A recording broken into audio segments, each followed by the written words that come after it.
Bon alors, bonsoir à tous. Nous sommes dans notre 9e causerie sur la question de l'homme. Nous avions abordé jusque-là une réflexion à propos de la faute originelle. Bon.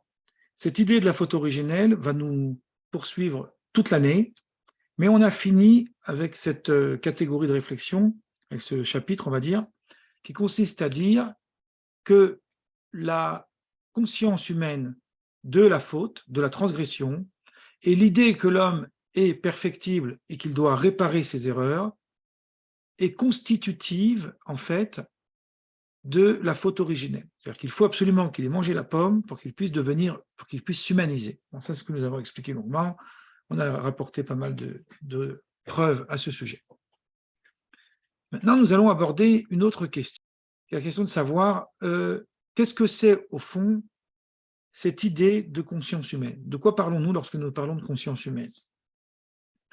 Alors, il y a évidemment énormément, là je rentre dans un chantier infini, et moi je vais l'aborder à partir de la thématique biblique, puisque à mon avis, alors c'est une confrontation que la théologie a avec Spinoza. Vous savez que Spinoza est un grand lettré de la Bible, et dans son traité théologico-politique, Spinoza pense que la Bible nous renseigne uniquement sur des éléments conjoncturels à une situation donnée, que les prophètes n'ont pas d'autres préoccupations que la préoccupation du moment, mais qu'il n'y a pas une réflexion philosophique qui pourrait être transposable à d'autres contextes. C'est le débat qui va l'opposer à Maïmonide, à toute la scolastique, etc. Bon. Moi, personnellement, j'ai un autre point de vue, et je le démontre depuis pas mal de temps. Je pense qu'il y a dans la Bible une réflexion hautement philosophique qui nécessite qu'on y prête attention. Et là, il y a quelque chose qui nous intrigue. Il y a premièrement la faute originelle, qu'on appelle la connaissance du bien et du mal, c'est quand même pas rien. Et puis ensuite, il y a cette idée de conscience. Qu'est-ce que c'est que cette idée de conscience? Donc pour comprendre ça, nous allons analyser la question à partir du concept des anges. C'est une idée assez intéressante qui nécessite d'abord que j'introduise. S'il nous faudra plusieurs séances pour introduire tout ça, ce n'est pas grave, on a le temps. Donc, dans l'idée de la conception des anges, l'idée est la suivante. L'ange est une entité spirituelle dans les religions à la fois monothéistes ou même polythéistes ou même dans les doctrines asiatiques. C'est une idée connue. Bon, on en a fait des peintures, on en parle dans la littérature, etc. Le concept d'ange, c'est l'idée qu'il y a des émissaires divins qui parfois se manifestent sur Terre avec des ailes ou sans des ailes, peu importe. Bon. Nous savons un peu ce que c'est lorsque nous parlons des anges. On n'en a jamais vu, on ne sait pas si ça existe, mais c'est comme Dieu. Et pour faire de l'humour, je dirais, Dieu, c'est comme la lumière du frigidaire. Personne ne saura jamais si lorsque la porte est fermée, la lumière est réellement éteinte. Donc là, c'est pareil avec Dieu, personne ne sait s'il existe ou pas. Donc, ce n'est pas le sujet. Ce qui est intéressant, en revanche, de comprendre, c'est qu'il y a cette notion d'ange. Maïmonide, qu'on ne présente plus dans son Guide des égarés, qui est une œuvre magistrale, c'est l'une des plus grandes œuvres qu'a produit l'humanité, a une conception absolument philosophique et, disons, rationnelle autant que faire se peut de la Bible, de la Torah et de la loi de la Torah. Il a une conception qui nécessite, en tous les cas, l'idée de dire « nous n'avons pas besoin de surnaturel pour admettre l'idée d'un Dieu, ni même l'idée de la révélation ». Donc ça, c'est la grande idée de Maïmonide. Et Maïmonide dit une chose, il est en confrontation avec tous les autres commentaires de la pensée juive.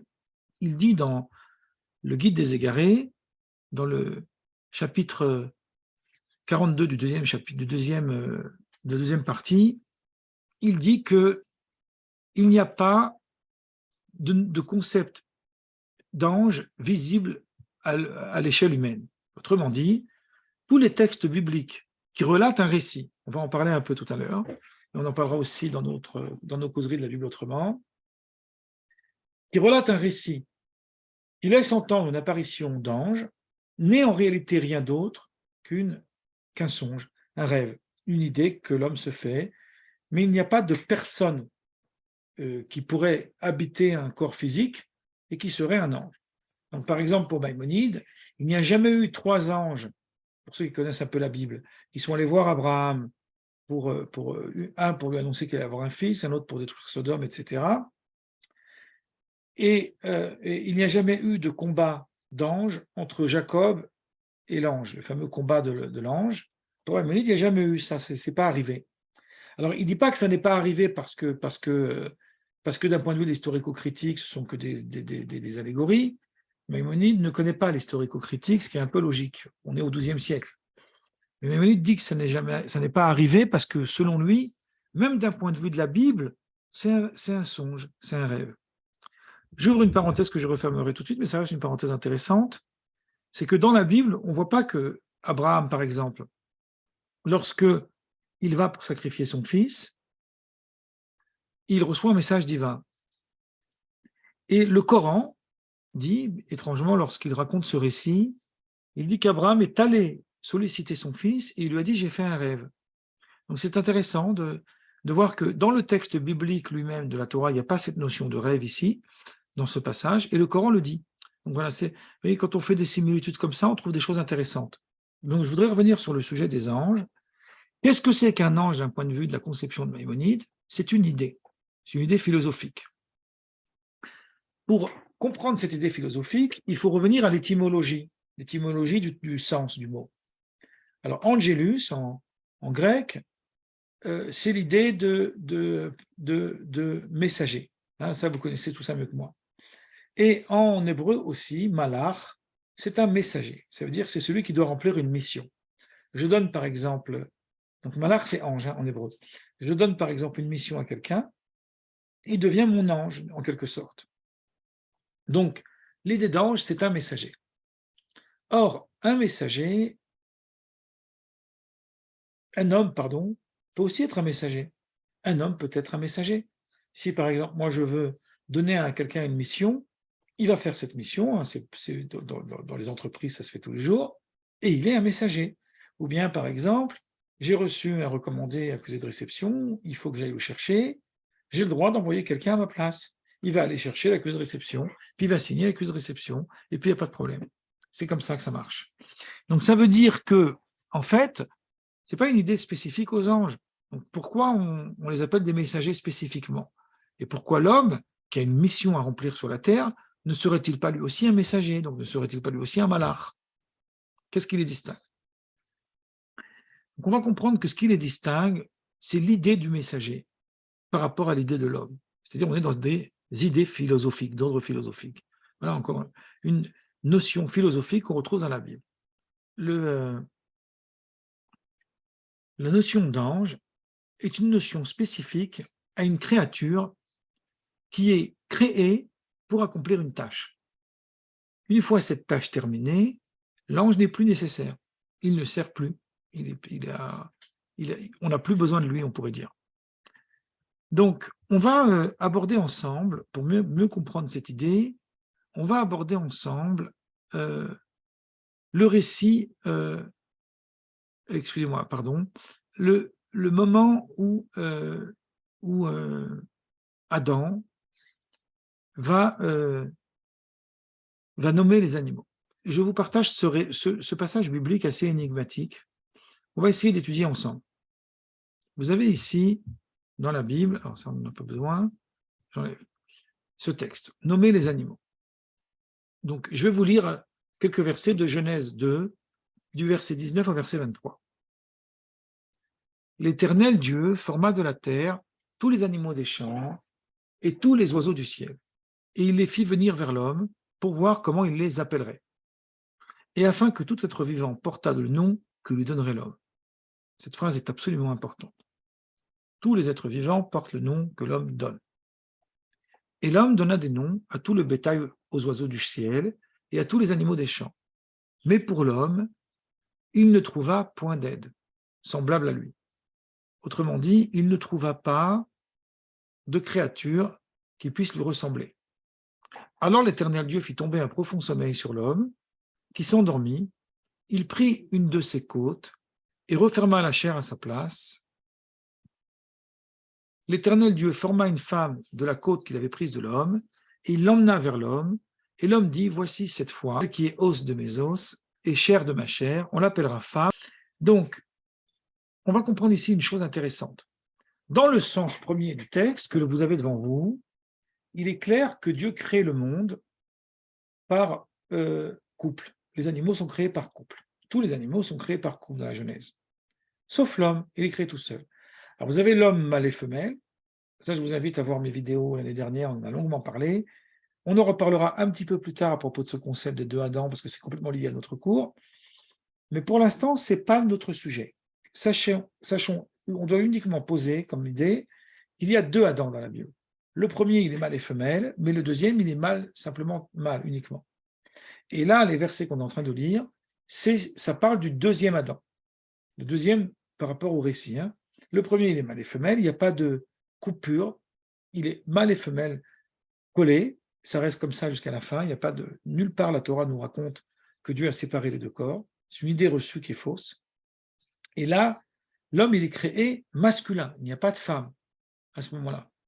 Ce n'est pas une lecture misogyne, c'est une lecture littérale, on va dire, disons une lecture première, c'est le sens premier du texte. Donc on comprend que Adam a besoin d'un féminin, parce que toute créature a besoin d'un féminin. Donc il constate que les animaux, ils ont bien un féminin, lui, il n'en a pas. Donc il va chercher à travers le monde s'il trouve un semblable. Donc il va regarder si dans le règne animal, il n'y a pas quelqu'un qui lui ressemble. Donc comment fait-il l'homme pour regarder s'il y a quelqu'un qui lui ressemble? Il donne des noms. Il donne des noms. Il nomme. Il commence à nommer. Et lorsqu'il se rend compte qu'il a nommé tous les animaux, bon, ça prend un petit peu de temps, mais disons qu'il a fait ça un petit quart d'heure, une fois qu'il a fini de nommer tous les animaux, il se rend compte qu'il n'a personne, il n'a pas de binôme, il n'a pas de féminin. Donc Dieu, qu'est-ce qu'il fait? Il fait tomber un sommeil profond sur l'homme s'endort, il prend une de ses côtes et il lui crée une femme. Et là, on retrouve encore une fois la même idée. Maintenant, on va la nommer, cette femme. On va l'appeler Isha. Parce que Isha, elle a été prélevée de Ish. Alors, en hébreu, ici, on l'appellera femme. Femme, c'est en hébreu. Alors, moi, je vous le mets en phonétique, mais ça ne s'écrit peut-être pas comme ça, c'est pas grave. C'est Isha. Parce qu'elle a été prise de l'homme, et l'homme, c'est Ish. Ish, Isha. Ish, c'est l'homme. Isha, c'est la femme. Donc, puisqu'elle a été prise de Ish, on va l'appeler Isha. Donc, on va nommer la femme. Tout se passe comme si que la Bible était en train de nous dire l'homme ne peut pas exister s'il n'assigne pas des noms aux objets qui les entourent. Et qu'est-ce que c'est que le nom, disent les commentateurs juifs? On trouve ça aussi dans la philosophie. C'est l'essence de l'objet qu'on nomme. On trouve ça beaucoup dans la pensée de Rosine, par exemple. Rosine nous dit que le nom renvoie en fait à l'essence de l'objet qu'il nomme. En donnant des noms aux animaux, Adam avait donc la faculté de définir la spécificité de chaque espèce. Si celle-ci venait à être modifiée, puisqu'elles n'ont plus la même nature, elles sont de nature différente, dit Rosine, qui est un rabbi que je cite souvent, maintenant on ne le présente plus, le génie de Rogatchov, les noms avec lesquels ils sont nommés perdraient toute capacité à pouvoir les définir. Je ne peux pas définir une chose si je ne lui donne pas un nom. Et alors nous avons un autre texte que je voudrais vous lire, un texte du Midrash, qui va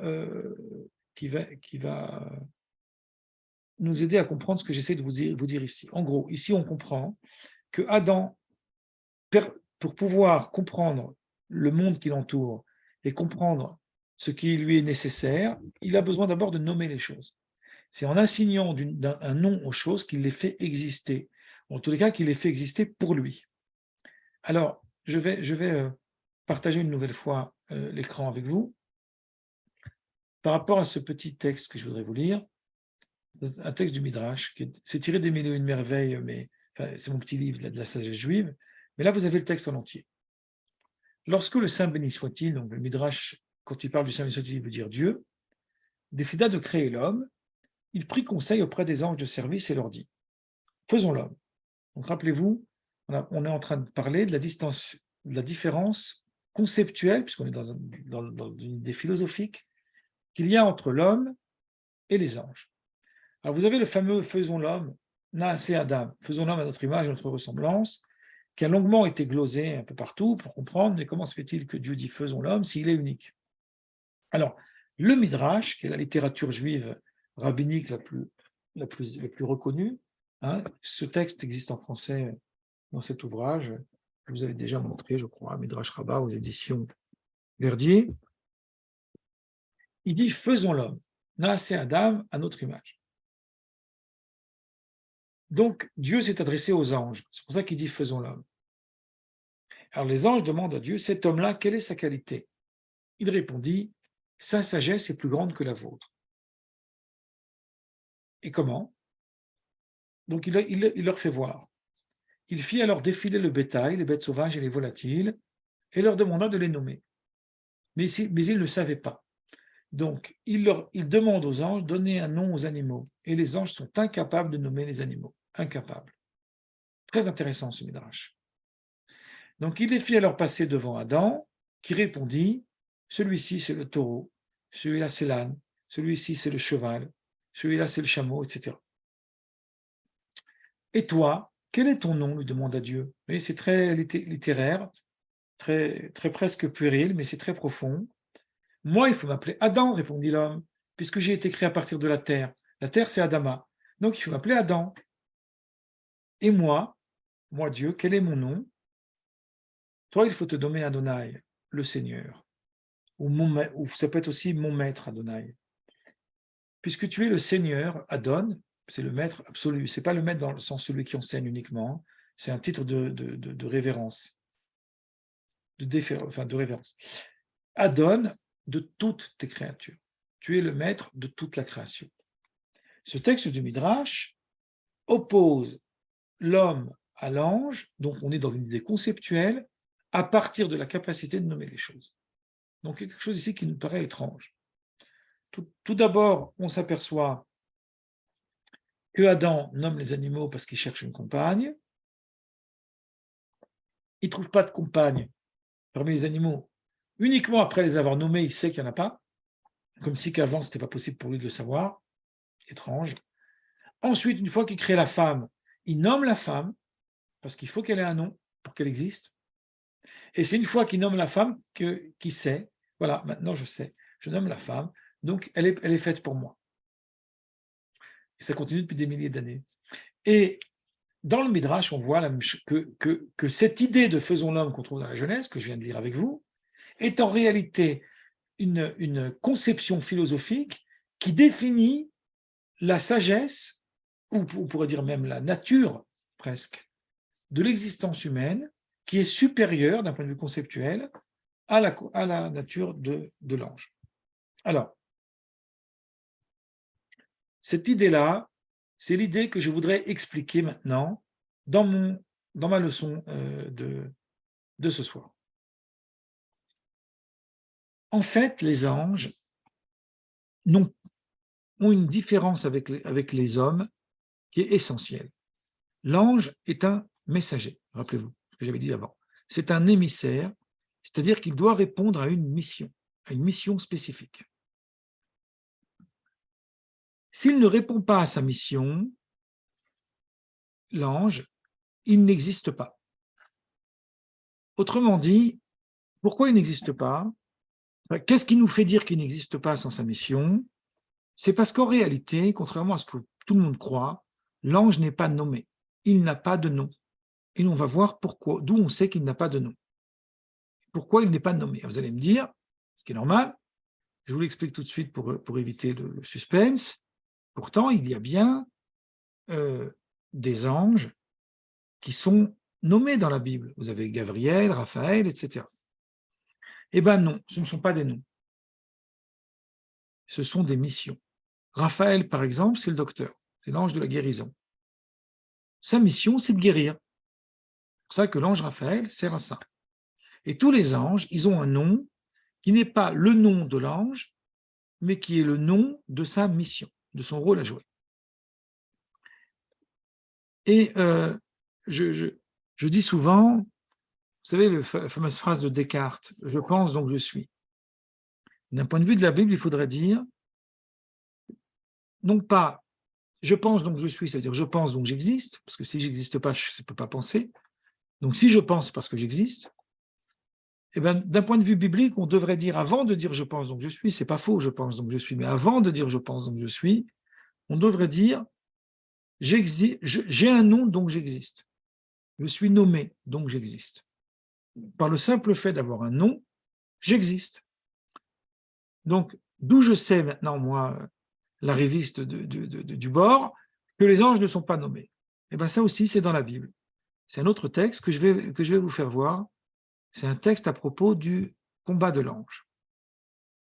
Donc, ce texte du combat de l'ange, on va en parler en long et en large dans nos réflexions bibliques du dimanche. Là, on va prélever juste une idée. Mais quand même, c'est intéressant qu'on le lise ensemble. Donc là, je vais vous le partager. Alors, j'arrive. Voilà. Alors, je vais vous partager ce passage. Vous allez voir. L'histoire nous raconte. Donc, le texte nous dit combat de Jacob avec l'ange. Donc, c'est Genèse, chapitre 32, du verset 25 à 33. Jacob étant resté seul, un homme lutta avec lui jusqu'au lever de l'aube. Voyant qu'il ne pouvait le vaincre, il le toucha à la hanche. Alors, cet homme, la tradition nous dit que c'est un ange et que c'est le sar, ce qu'on appelle le sar. C'est comme si vous voulez, le sar, c'est comme le gouverneur, un gouverneur. C'est le sar de Ésaü. Comme si que chaque être humain, c'est comme une sorte d'ange gardien, on pourrait dire. En fait, lui, il est du côté d'Ésaü. Donc, il veut combattre Jacob. Et de ce combat va dépendre toute une conséquence. On en parlera dans les causeries du dimanche sur la Bible. Là, je vais vite. Alors, donc, Jacob, il le toucha à la hanche, et la hanche de Jacob se luxa. Tandis qu'il luttait avec lui, il dit, laisse-moi partir, car l'aube est venue. L'ange veut partir. Donc, il répondit, je ne te laisserai point, que tu ne m'aies béni. Il lui dit alors, quel est ton nom? Donc, c'est l'ange qui demande à Jacob son nom. Vous voyez à quel point c'est très précis. Il répondit, Jacob. J'arrête ici sur l'image. Une chose intéressante, c'est que Jacob, qu'est-ce que c'est Yaakov? Yaakov, c'est Ekev. Ekev, c'est le talon. Pourquoi il s'appelle Yaakov, Jacob en français? Le texte nous dit parce que lorsque Rebecca ou Rivka en hébreu, était enceinte de ses deux jumeaux, Jacob et Ésaü, et au moment où ils ont voulu sortir du ventre, Ésaü, il est sorti le premier, puisque c'est lui, en réalité, c'est lui le premier-né, mais Jacob, il voulait partir avant lui, donc il lui a attrapé le pied. Donc quand ils ont sorti le corps d'Ésaü, bien évidemment, c'est une métaphore, hein, ils ont trouvé que Jacob tenait le talon, le talon d'Ésaü. Alors, l'affaire du talon, chez les Grecs aussi, c'est connu. C'est une idée très, très intéressante. Donc, Yaakov, parce que Yado Hezed Ba'ekev Esav, le texte en hébreu dit, pourquoi il s'appelle Yaakov, Jacob? Parce que sa main tenait le talon d'Ésaü. Donc, il lui dit, Jacob ne sera plus désormais ton nom, mais Israël. Israël, c'est la notion de tête. Dans Israël, vous avez l'étymologie du mot Sar.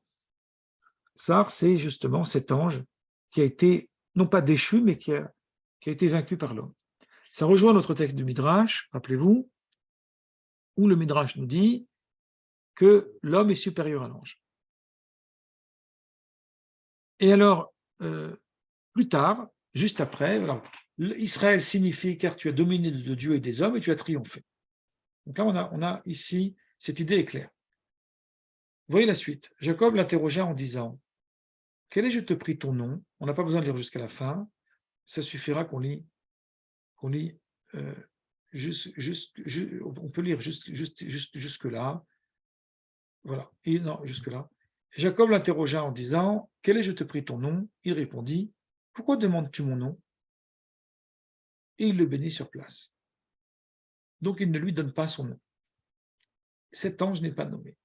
Vous avez un texte biblique qui vous dit clairement, cet ange n'est pas nommé. Il n'a pas de nom.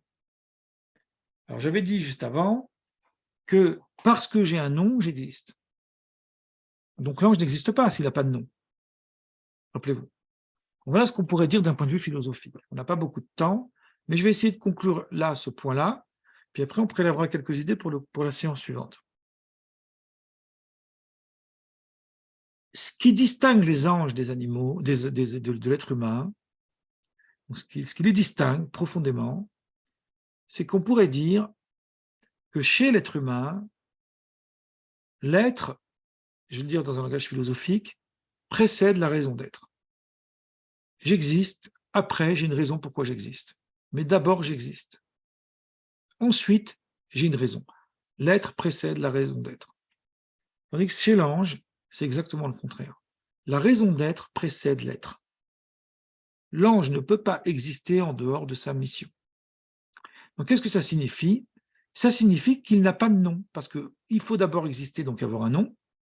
C'est ça l'idée, hein, le nom, c'est l'existence. Une fois qu'on existe et qu'on a un nom, on peut avoir une mission. Tandis que l'ange, il y a d'abord une mission auquel on attribue un messager. Voilà ce qu'il dit. Voilà pourquoi l'homme n'est pas un messager. Il l'est lorsqu'il choisit de faire cette mission, d'accomplir cette mission. Mais il n'est pas messager par nature. La nature humaine n'est pas la nature d'un messager. Donc, qu'est-ce que ça signifie, cette idée du nom? En réalité, à quoi ça renvoie? Ça renvoie au libre arbitre. Être nommé, c'est exister, donc pouvoir choisir, donc avoir le choix. Ne pas être nommé, c'est ne pas exister, donc c'est ne pas avoir le choix. L'homme préexiste à sa mission, il peut choisir de ne pas la faire, parce qu'il est libre. L'ange ne préexiste pas en dehors de sa mission, il n'existe pas en dehors d'elle, donc il est déterminé. Il n'a pas de libre arbitre. Voilà ce qui distingue les deux. Donc maintenant, on va comprendre ce midrash qu'on avait cité avant, qui est un midrash édifiant, où Dieu dit aux anges, la valeur de l'homme, la sagesse de l'homme, elle est supérieure à la vôtre, parce que l'homme, il est capable de nommer les animaux. Qu'est-ce que ça signifie? Il est capable de voir en la création une réalité intrinsèque, indépendamment de toute autre conjoncture. C'est complètement impossible aux anges de faire. Ils n'ont pas ce pouvoir, tout simplement. Donc, pourquoi ils n'ont pas ce pouvoir? Parce qu'ils sont déterminés. Donc, la première idée ici de la Bible, dans la création de l'homme, c'est de nous dire deux choses. C'est avec ça que je vais conclure. C'est de nous dire, premièrement, qu'effectivement, l'homme ne peut pas ne pas avoir de conscience du bien et du mal avant d'avoir mangé la pomme. Donc, il est nécessaire qu'il mange le fruit. Et la deuxième grande idée que nous affirme la Bible, c'est que le libre arbitre de l'homme lui donne un tel pouvoir, le pouvoir de nommer les choses. Si je n'ai pas de libre arbitre, je ne peux pas nommer les choses. Donc je n'ai pas de nom, donc je n'existe pas. Donc je deviens déterminé. Donc en l'occurrence, d'un point de vue biblique, le non-libre arbitre, le non-choix, c'est le déterminisme. Hein, c'est même ce que dit Spinoza d'ailleurs. Le libre arbitre, c'est donc l'idée que je peux échapper au destin. Je peux choisir ma propre voie, ma propre liberté. Puisque je peux choisir ma propre voie, ma propre liberté, donc j'existe indépendamment de toute mission possible. Voilà la grande idée de la Genèse. Nous parlons de la question de l'homme. Donc là, c'est intéressant de montrer cette nuance. On va continuer la semaine prochaine sur ce sujet au travers le concept du nom, à quoi ça renvoie en lien avec le libre arbitre, à travers plusieurs exemples talmudiques, midrashiques, etc. On va continuer la semaine prochaine. Là, je n'ai pas eu le temps de tout faire, mais on a de toute façon toute l'année pour continuer là-dessus. Donc là, je vais arrêter ma vidéo.